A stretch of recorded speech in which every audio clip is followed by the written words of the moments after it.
Hello students, today we'll be starting with a new chapter, that is chemical reactions and changes, which is a very easy yet an important topic of discussion. Now you might be thinking that why this chapter is so important. So let's take an example from our day-to-day life. Suppose for a soldier, they uses guns. Similarly, doctors or surgeons,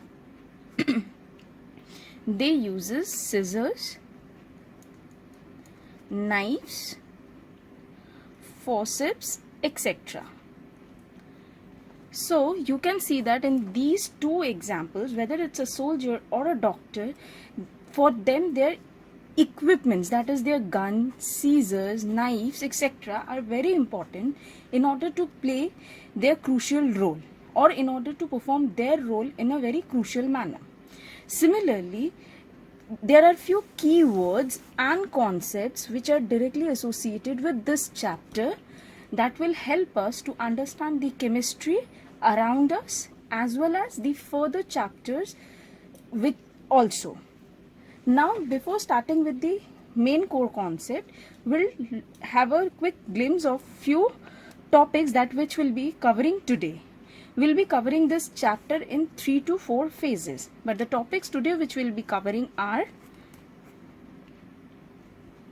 first, chemical reactions, that is its basic concepts. Next, chemical equations. And finally, the various types of chemical reactions.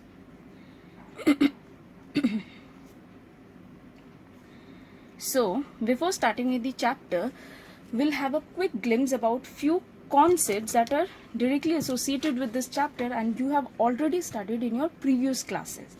The very first word is atoms. You all have heard about this word. So, what are atoms? Atoms are basically the smallest divisible particle that are present in any matter or any substance. Atoms are basically the smallest divisible particle. Why I am saying this as a divisible particle? Because atoms are further subdivided into 3 subatomic particles that are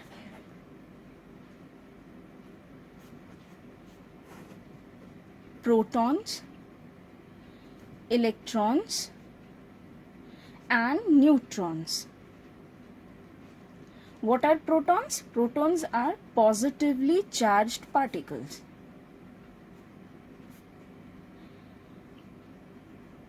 Denoted by P plus 1. Electrons, they are negatively charged particles. Denoted by E minus 1.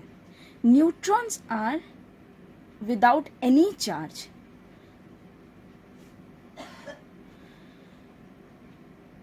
Denoted by N0.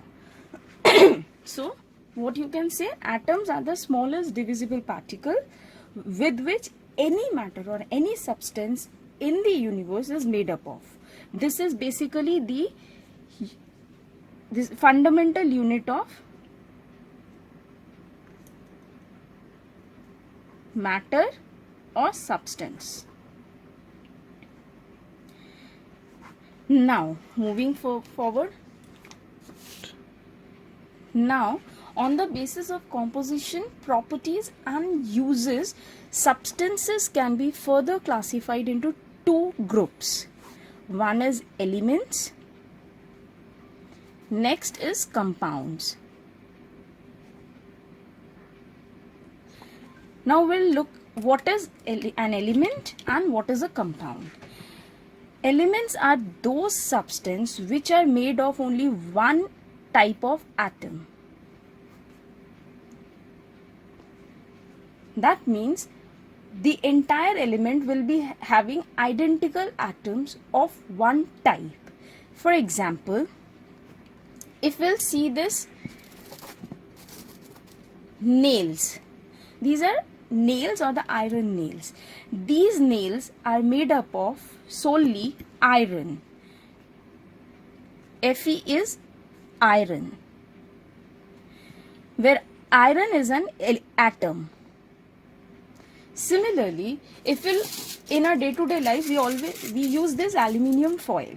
This aluminium foil is made up of a single atom, that is aluminium. Here aluminium, Al, is an atom.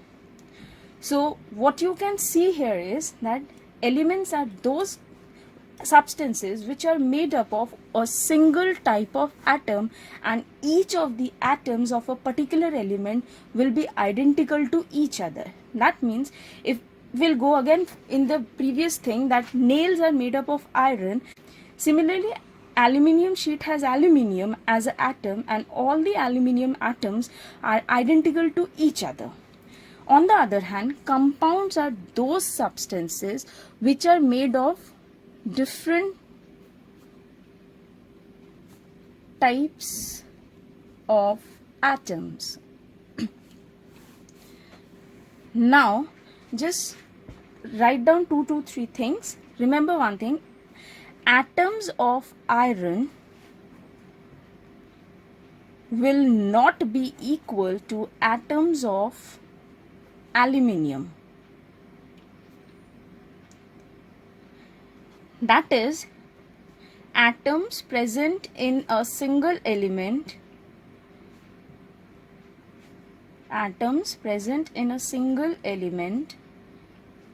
would be identical,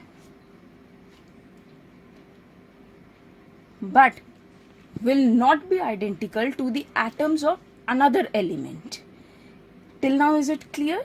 So till now what we have studied is, what are atoms? They are the smallest divisible particles which are made up of protons, electrons and neutrons, where protons are positively charged particle, electrons are negatively charged particle, and neutrons are neutral